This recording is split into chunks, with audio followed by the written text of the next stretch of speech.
Querida igreja, a graça e a paz do nosso Senhor e Salvador Jesus Cristo. Como é bom saber que estamos juntos mais uma vez, bom saber que vocês estão reunidos nas suas casas, em torno da palavra de Deus, orando, cantando e agora tendo a oportunidade de ouvir o que Deus tem para dizer para nós nesta manhã.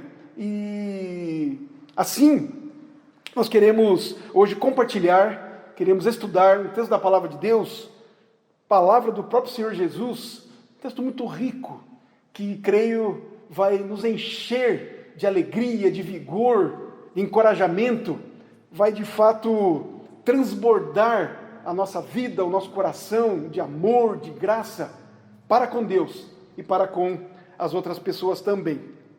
O texto está em João, capítulo 7, os versos 37 ao 39, que eu quero fazer a leitura então com vocês. João 7, 37 a 39, ele nos diz assim: No último dia, o grande dia da festa, levantou-se Jesus e exclamou: Se alguém tem sede, venha a mim e beba. Quem crer em mim, como diz a Escritura, do seu interior fluirão rios de água viva. Isto ele disse com respeito ao Espírito que haviam de receber os que nele crescem, pois o Espírito até aquele momento não fora dado, porque Jesus não havia sido ainda glorificado. Vamos orar? Pai de amor, de bondade, de misericórdia, nós bendizemos o Teu nome, ó Deus, nesta manhã. Agradecidos pela noite que tivemos, pela semana, Pai, que o Senhor nos concedeu, como também, Pai, pela vida, pela alegria, pela paz, pelo sustento que o Senhor tem nos dado em todo esse tempo, ó Deus. Pedimos ao Senhor que revigore o nosso coração, a nossa alma, que nos encha, ó Deus, com o Teu Santo Espírito. E agora, Pai, no meditar da Tua palavra, possamos compreendê-la, tomar posse dela, Pai. Que Teu Espírito Santo faça uma obra especial, particular, na vida de cada um de nós, nos enchendo de alegria e de vigor. Ajuda-nos, ó Deus, ilumina-nos com a Tua graça, com o Teu poder, com o Teu Santo Espírito, que a nossa mente e coração estejam agora debruçados diante do Senhor, ávidos por compreender e receber aquilo que o Senhor quer dizer, aquilo que o Senhor quer ensinar para nós, para a Tua igreja. Nós oramos no nome de Jesus. Amém. Quem crer em mim, como diz a Escritura, do seu interior fluirão rios de água viva. Palavras do próprio Senhor Jesus. Que poderosa palavra o Senhor diz aqui para nós. Pensemos, queridos, nessas palavras aqui de Jesus e imaginemos essa figura que Jesus inclui aqui, põe aqui, descreve aqui, uma nascente de água descendo por uma montanha e formando ali rios. Quem não gostaria que o seu coração fosse como essa nascente, descendo de uma montanha e que transbordasse em rios de água viva? Queridos, mesmo não tendo uma ideia clara do significado dessa imagem, dessa figura, penso que nós ansiamos por isso. Isso implica, isso revela, isso mostra frescor, auxílio, umidade, crescimento, vida. Mas nós devemos pensar e lembrar que Jesus Cristo, ele não é meramente um poeta, pois essas palavras aqui poéticas, não é? Não devemos pensar que Jesus é um poeta desta natureza, que tem a intenção e o desejo de provocar emoções em nós, através de imagens como esta que ele descreve aqui. O nosso Senhor Jesus, ele é muito mais do que isso, ele vai muito além disso. Essas palavras de Jesus aqui se referem a algo real. Elas não foram ditas para nos fazer sentir bem, por causa da beleza e por causa dessa poesia de palavras muito bem colocadas. Irmãos, Jesus nos disse isso para nos colocar em contato com algo sólido, poderoso e também para conduzir a nossa vida para fora de nós mesmos. Jesus está oferecendo para nós aqui, com esta imagem, com estas palavras, uma experiência que deve ser muito desejável para nós. mas apenas como o resultado de uma relação pessoal, real, entre nós e Ele. Jesus, portanto, queridos, nos chama aqui a uma experiência real e vívida com Ele, pois Ele é tão real hoje quanto foi naqueles dias que Ele esteve aqui neste mundo, naqueles momentos em que Ele disse esta palavra, quando Ele estava então presente naquele lugar, naquela festa. Cristo é tão real quanto a esta pessoa que possivelmente está sentada agora ao seu lado, aí na sua casa. Mas o foco desta palavra de Jesus é de fato nele, e não nas experiências.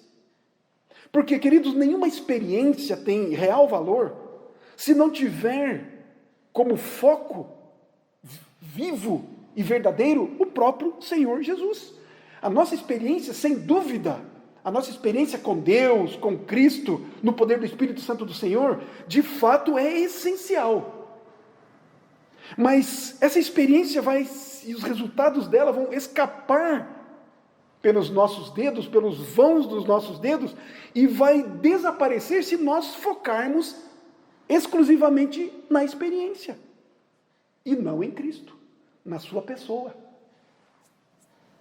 Então, João começa a descrever aqui este texto, essas palavras de Jesus, aqui no versículo 37, ele diz assim: no último dia, o grande dia da festa, levantou-se Jesus e exclamou: se alguém tem sede, venha a mim e beba.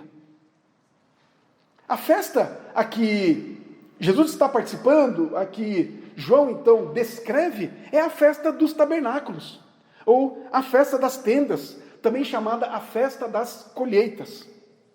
E segundo o historiador Flávio Joséfo, esta festa, ela era a mais popular entre os judeus.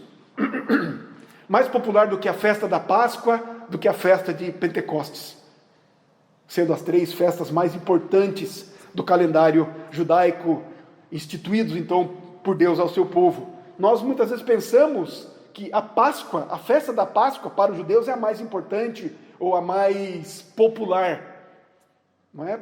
Até mesmo por causa da ligação que temos muito forte com isso. A ressurreição de Cristo se deu, de fato, na festa da Páscoa. Mas não, a festa mais popular entre os judeus é a festa dos tabernáculos, é a festa das tendas. E a origem dessa festa está descrita lá no livro de Levítico, no capítulo 23, 33 ao 43, que eu peço depois que você dê uma lida. Levítico 23, dos versos 33 ao 43. Ali vai dizer para nós que Deus instituiu esta festa para que o seu povo lembrasse dos grandes feitos que ele havia realizado quando ele libertou o seu povo da escravidão do Egito. O propósito de Deus, então, em libertar o seu povo através do deserto era mostrar para eles o seu poder, o seu amor, e também para que esse povo, o povo de Israel, se apegasse a ele, confiasse nele e obedecesse a ele. Essa festa, então, servia para que as pessoas se lembrassem da jornada dos 40 anos de caminhada, de jornada pelo deserto, e de como Deus cumpriu milagrosamente as suas promessas e supriu todas as necessidades daquele povo. E nós podemos lembrar que eram em torno de 1 milhão de pessoas que saíram do Egito, que foram tirados com a mão forte do Senhor do Egito, e pelo deserto eles caminharam durante 40 anos até chegarem à terra prometida. Então essa festa servia para lembrá-los deste tempo, desta jornada. Eles foram lembrados, e essa festa, nesse tempo que durava 7, 8 dias, essa festa, eles eram lembrados então pelos rituais todos, isso logicamente tudo no templo, em torno do templo do Senhor, que eles não dormiram a céu aberto, que eles habitaram em tendas, que eles foram protegidos do calor do dia e do frio da noite. Eles eram lembrados que as roupas e as sandálias foram preservadas nos 40 anos de deserto. Que algo maravilhoso, estupendo isso. que eles tiveram alimento, o maná e as codornizes vindos do céu, e que a água da rocha, para matar a sede deles todos, foi dia a dia sendo entregue, sendo dada para eles. Então essa festa, queridos, lembrava a eles o amor e o poder de Deus, o cuidado do Senhor com o seu povo, o povo da sua aliança, um Deus de aliança, que vai buscar o seu povo, que está escravizado por mais de 400 anos no deserto, no Egito, e aí o retira de lá e o conduz para a terra prometida. Era isso que eles estavam lembrando, era isso que a festa era. Foi por isso que essa festa foi instituída, para que o povo então se recordasse anualmente desses feitos maravilhosos de Deus em favor deles. Na parte B, então, do versículo 37, é nos dito assim, então: levantou-se Jesus e exclamou: se alguém tem sede, venha a mim e beba. Então, no último dia da festa, Jesus se levanta e fala isso, e exclama, e esse exclamar aqui significa de fato gritar, chamar a atenção, para que olhassem para ele, para que vissem o que ele tinha para dizer. Certamente, queridos, muitas pessoas naquele tempo, naquele momento, naquela hora, não compreenderam realmente o significado daquelas palavras de Jesus.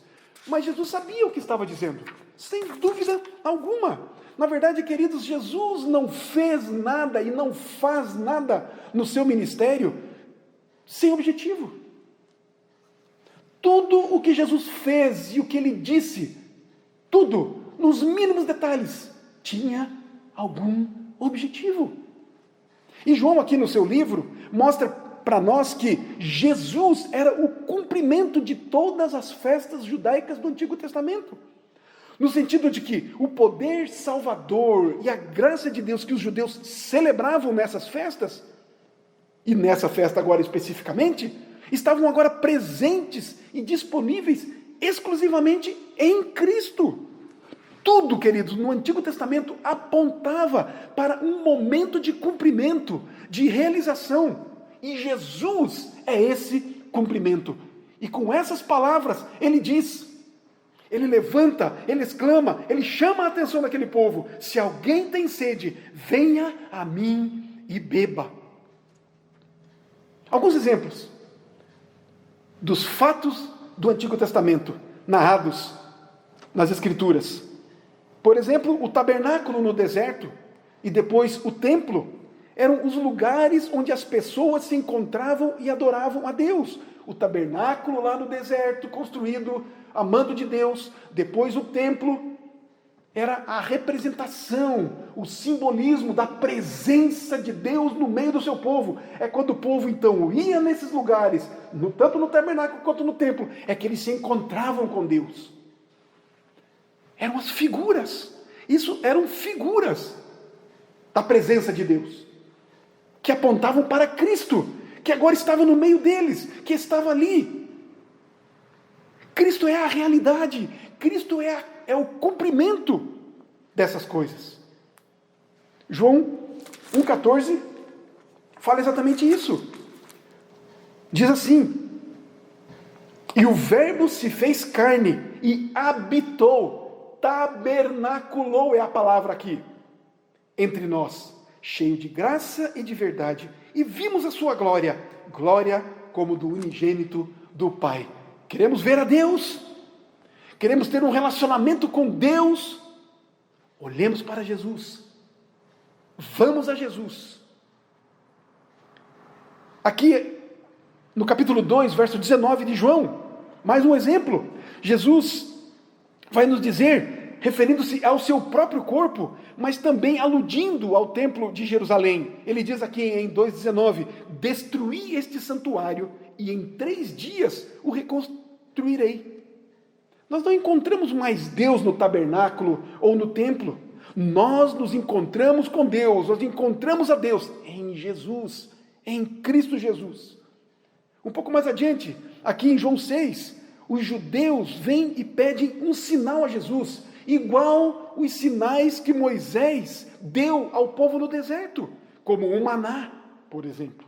Mas Jesus responde nos versos 32 e 35 de João 6. No verso 32 ele diz assim: em verdade vos digo, não foi Moisés que vos deu do pão do céu. O verdadeiro pão do céu é meu Pai quem vos dá. E olha no verso 35. Declarou-lhes, pois, Jesus: eu sou o pão da vida. O que vem a mim jamais terá fome. Irmãos e irmãs, igreja querida, é Jesus Cristo cumprindo o Antigo Testamento, oferecendo-se como um sustento pleno, o sustento pleno, e muito mais do que o povo do Antigo Testamento havia tido. Assim, dessa forma, meus irmãos, nós podemos entender melhor o que é que Jesus quis dizer quando ele exclamou: se alguém tem sede, venha a mim e beba. Se você tem sede de Deus, se você deseja o consolo de Deus, se você estiver procurando ansiosamente pelo reino de Deus, pela libertação do pecado, da opressão, não olhe mais para trás. Como também não olhe para a frente. É Jesus dizendo: olhe para mim. Em mim todo o passado se resume, e em mim a esperança futura chegou. Se alguém tiver sede, venha até mim e beba. Irmãos e irmãs, Jesus Cristo é manancial pleno. A água que Ele dá satisfaz plenamente a todos que beberem dele. E quem dele beber nunca mais terá sede. Olha o que nos diz Jesus à mulher samaritana lá, aqui em João capítulo 4, verso 14. Ele diz assim: aquele, porém, que beber da água que eu lhe der, nunca mais terá sede. Pelo contrário, a água que eu lhe der será nele uma fonte a jorrar para a vida eterna. Jesus está falando aqui de uma água viva, água da vida, água de vida. Não essa água que bebemos, literalmente, para saciar a nossa sede física, mas a nossa sede espiritual. Jesus é o único, queridos, que tem em si toda a graça e poder para saciar a fome e a sede de todo aquele que o busca. Mas há uma condição aqui. Há uma condição nesse texto. No último dia, o grande dia da festa, levantou-se Jesus e exclamou: se alguém tem sede, venha a mim e beba. Essa é a condição. Essa é a condição, queridos. Em primeiro lugar, é para todos. É sem distinção de raça, de cor. É sem distinção de condição social, cultural, econômica. Porém, a condição é: a pessoa precisa estar com sede. Se alguém tem sede. Irmãos e irmãs, todas as pessoas têm sede. Mas nem todas as pessoas têm sede de Deus. Essa história que dizem que o mundo está sedento por Deus, isso não é verdade. Nem todas as pessoas têm sede de Deus. O ser humano, queridos, é alguém que pode ter até tudo na vida, que as pessoas consideram como uma boa vida, uma vida de sucesso, uma vida perfeita, mas mesmo assim não está satisfeito, não está contente. Nessa questão, queridos, o homem é cronicamente inquieto. O homem trabalha, mas ainda falta alguma coisa. O homem adquire isso e aquilo, mas ainda quer mais. O homem coloca desafios e objetivos na vida, vence um, não vence outros, mas enfim, mesmo vencendo, no final, ainda estará com sede, ainda não estará satisfeito. Por um lado, queridos, o que faz isso com o homem, o que faz isso com o ser humano, é a queda, o pecado. O pecado é que aflige profundamente a nossa alma, é que causa essa insatisfação com qualquer coisa, com tudo, insatisfeitos. Nós, os homens, os seres humanos, somos assim. Mas por outro lado, é uma bênção essa insatisfação, Pois é por isso que nós podemos continuar olhando para Cristo, olhando até encontrarmos a Cristo.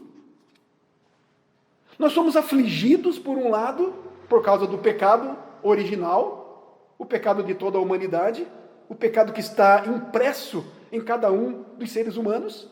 Mas, por outro lado, somos abençoados com uma sede insaciável de alma, para que nós possamos buscar a Jesus. Essa é a nossa parte. Buscar a Jesus. Cristo faz um convite aqui. Se você tem sede, venha a mim e beba. Essa é a nossa parte. Porque, na verdade, queridos, é Deus mesmo que vem nos buscar. Sabemos disso. E que, tendo nos encontrado, nós podemos então voltar para Ele. Porque nós fomos de fato feitos para Deus. O paladar das nossas almas foi feito para saborear a comunhão com o Filho de Deus. Mas infelizmente nós nos tornamos pecadores. E isso significa que o homem está sedento por outras coisas que não Deus. Nossa natureza pecaminosa é uma condição do paladar espiritual doente. É por isso que o apóstolo Paulo disse em 1 Coríntios capítulo 2, verso 14, o homem natural não aceita as coisas do Espírito de Deus, porque eles são loucura e não pode entendê-las. O homem natural aqui, que Paulo se refere, é o homem não espiritual, o homem sem Deus. E esse homem natural, esse homem sem Deus, quando ele olha para um crente, e ele vê que esse crente se deleita, se alegra, se regozija em se aproximar de Cristo, em adoração, em oração, estudando a sua palavra e testemunhando do Senhor. Tudo que esse homem não crente pode ver, não um homem sem o Espírito Santo de Deus, tudo que ele pode ver nesta pessoa que faz isso, que busca, que adora, que ora ao Senhor, ele olha para ele e diz, é um tolo, é um hipócrita. Um homem natural, um homem sem Deus, não pode imaginar que qualquer uma dessas coisas, das coisas de Deus, é de fato uma delícia. Ele não tem sede de Cristo e, portanto, o convite de Jesus para ele é um assunto morto. Mas Deus é gracioso e nos quer para si mesmo. Ele quer os seus, aquele que ele elegeu desde antes da fundação do mundo, o seu povo, e que ele vai chamar no momento ideal, no momento exato, para si mesmo. Deus é gracioso e Ele faz isso. Ele se oferece para curar o nosso paladar espiritual. E se você, queridos, sentir o menor desejo por Cristo nessa manhã, poderá saber que Deus está operando em você. Está operando na sua alma. Está lhe dando gosto, desejo. Está te dando sede de Cristo, de Jesus, de Deus.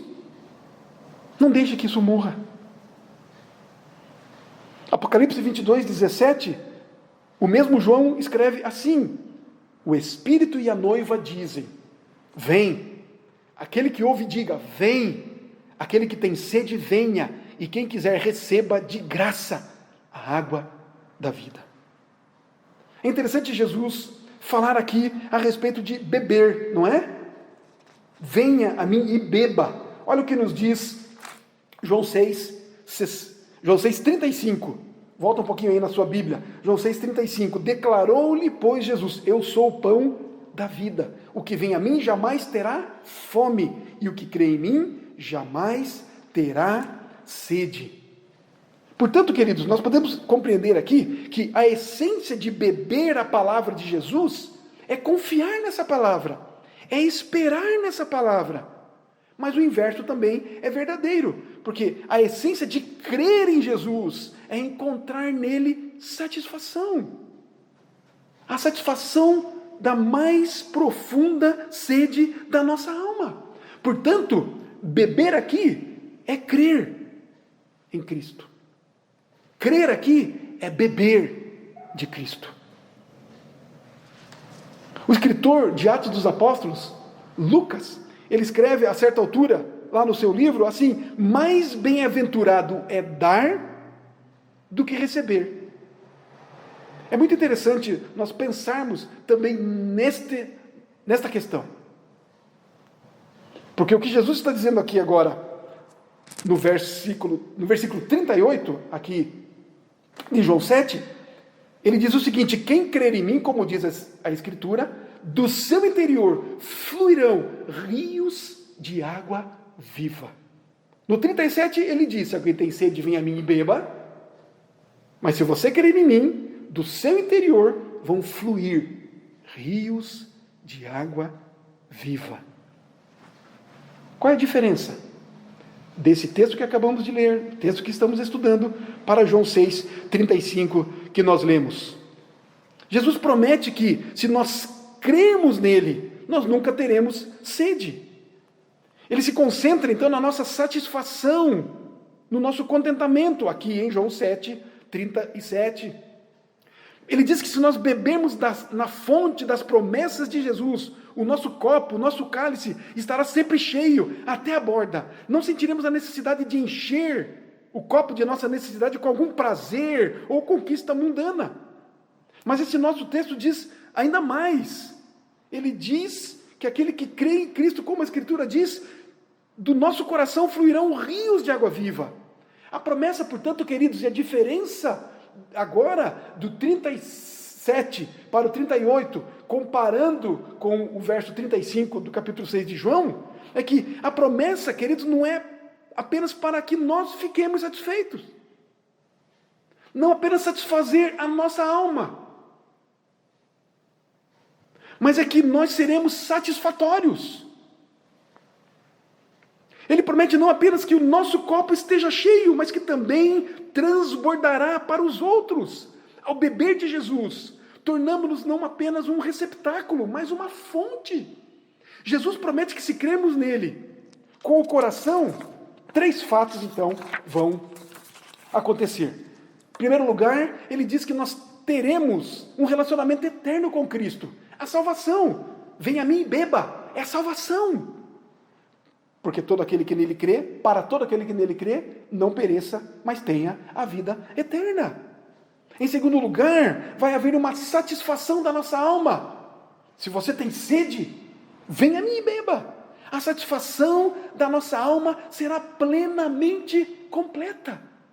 O salmista, no Salmo 107:9, diz assim: porque ele sacia o sedento e satisfaz plenamente o faminto. Em terceiro lugar, é o que nós vamos tratar agora, nesse verso 38, rios de água viva brotarão do nosso interior, bênçãos inesgotáveis e sem medida. Nós vamos transbordar de Deus para as outras pessoas. É o que nos diz o verso 38. Quem crer em mim, como diz a Escritura, do seu interior fluirão rios de água viva. Jesus nos ensina aqui, queridos, que o transbordamento do nosso coração é para bem dos outros. E isso é uma parte essencial do nosso contentamento. A sede mais profunda da nossa alma não é apenas ser um recipiente da graça, da bênção, do favor de Deus, da salvação, mas é ser também um rio. Irmãos e irmãs, a alegria que sentimos quando o Espírito de Cristo nos enche acaba se esvaziando se não fluir de nós em louvor a Deus e amor aos demais, aos outros, aos homens, ao próximo. Se os nossos corações não são rios de amor e de louvor, para com Deus e para com os outros, para que serve? Então, queridos, tudo começa com uma sede de alma por Jesus e um experimentar pela fé as suas ricas promessas. Então, 2 coisas acontecem nos nossos corações. Em primeiro lugar, nós vemos perfeitamente que agora descobrimos a fonte de alegria permanente e completa. E temos o desejo de conhecer cada vez mais a Cristo. É isso que acontece em primeiro lugar. Em segundo lugar, o que já sabemos, a água que bebemos até agora, como diz João 4,14, será nele, será em nós, será nele uma fonte a jorrar para a vida eterna, constantemente, diariamente, o tempo todo, para a vida eterna. Essa é a beleza, queridos, e o santo poder de Cristo, pelo seu Santo Espírito em nós. É como que quando uma gota de água cai na terra ressecada da nossa alma, ela não faz uma poça, faz um rio. E quando esse rio de bênção toca o coração de outra pessoa, então experimentamos o clímax da alegria. Portanto, a sequência é: bebamos de Cristo pela fé e fluamos Cristo em nosso louvor e amor a Deus e às outras pessoas, e nunca mais teremos sede. Não é espetacular isso? Não é majestoso isso? Não é jubiloso? Não enche o nosso coração de alegria? Por fim, queridos, isso tudo se torna possível numa experiência de fato real e não vazia e sem significado. Isso é obra especial do Espírito Santo de Deus. Olha o verso 39. Isso ele disse com respeito ao Espírito que haviam de receber os que nele crescem. É o Espírito Santo de Deus que faz esta obra em nós. Não pensemos, queridos, que o que recebemos de Cristo pela fé e damos aos outros crentes é apenas uma experiência emocional. Não, é algo objetivo, real, e é muito diferente de emoções carnais. É Deus, o Espírito Santo, operando, agindo em nós, pois agora Ele habita em nós. É Ele quem flui através da fé. Quando mostramos a nossa fé, exercitamos a nossa fé, é o próprio Espírito Santo de Deus. Gálatas 3,5 nos diz assim: aquele, pois, que vos concede o Espírito e que opera milagres entre vós, porventura o faz pelas obras da lei ou pela pregação da fé? É o Espírito Santo de Deus que flui através de nós, através da fé que Ele mesmo nos deu. Mas diz mais, é o Espírito Santo que emana através do amor. Olha o que diz-nos ainda em Gálatas, o apóstolo Paulo, no capítulo 5, verso 22, muito conhecido de nós. Ele começa dizendo assim: mas o fruto do Espírito é, e aí ele descreve, amor, alegria, paz e por aí vai. É fruto do Espírito. O amor que demonstramos, tanto quanto o amor que recebemos, a alegria que dispensamos, como também a alegria que temos, a paz que oferecemos, como também a paz que temos, é fruto do Espírito Santo de Deus em nós. Queridos, a nossa oração, portanto, por todos nós, é que Deus, o Espírito, nos mantenha sedentos por Jesus Cristo. Nos mantenha sedentos por Jesus Cristo. E que do nosso coração, porque assim do nosso coração fluirão rios de água viva. Que seja isso, irmãos e irmãs, igreja querida, que seja isso que almejamos acima de tudo. Que a nossa vida, que está sendo plenamente satisfeita em Cristo e por Cristo, que dela, que no nosso interior fluam rios de água viva, rios de bênçãos, de graça, de paz, de amor, de consolo, de conforto, de perdão.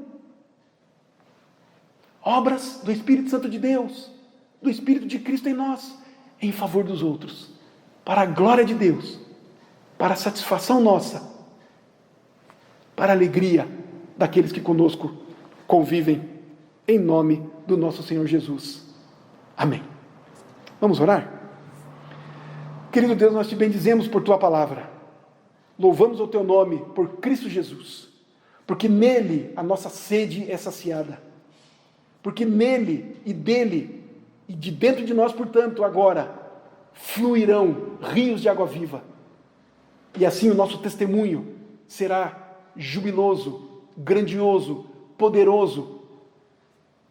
A nossa palavra, os nossos relacionamentos, a nossa vida, e dela fluirá então, por causa de Cristo Jesus e do seu Santo Espírito, em favor do próximo, em favor do outro, que busca saciar a sede da sua alma.